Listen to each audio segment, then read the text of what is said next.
keen to get the stories of the people who were coming to the job centre that you worked in for help.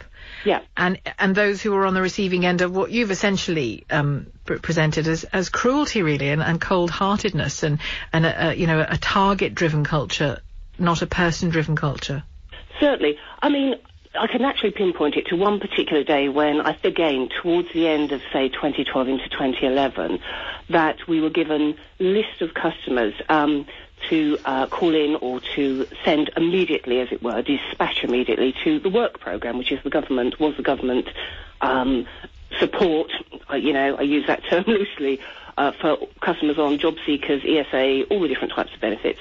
And we were given a list of customers to call, and as advisors, you do form bonds with customers, you have relationships, and obviously that helps to support them. And I myself and some colleagues, I had a particular customer, I said, he's in hospital, not expected to live. He's having a major operation, he's been explained the whole thing to me, and I was told still to call him, and if you didn't attend or respond, he would probably face a sanction. As he would probably be dead, this would be rather tricky, I thought, and I refused to actually do it. Tell me what that sanction would have been. Just a removal of some of his benefit, would it have been? It would have been a suspension of benefits. That's correct. It varies from period to period. The length of time varies from benefits. Obviously, I'm going back a couple of years now, or 3 years, whatever. But yes, I mean, effectively, it would have imposed a sanction. He had a family, so obviously it would have had an impact on them.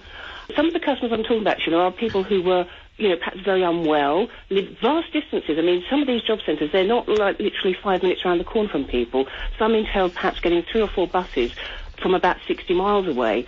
And obviously, I think we all know public transport can be a little bit sort of unreliable, and that was looked on as a marvellous opportunity to see a sanction there for a customer. Then I see that what the language you use there is, it may well be perfectly accurate, Angela. I'm not knocking you, but it's quite loaded, that, isn't it? It sounds like there's relish in the application of a sanction.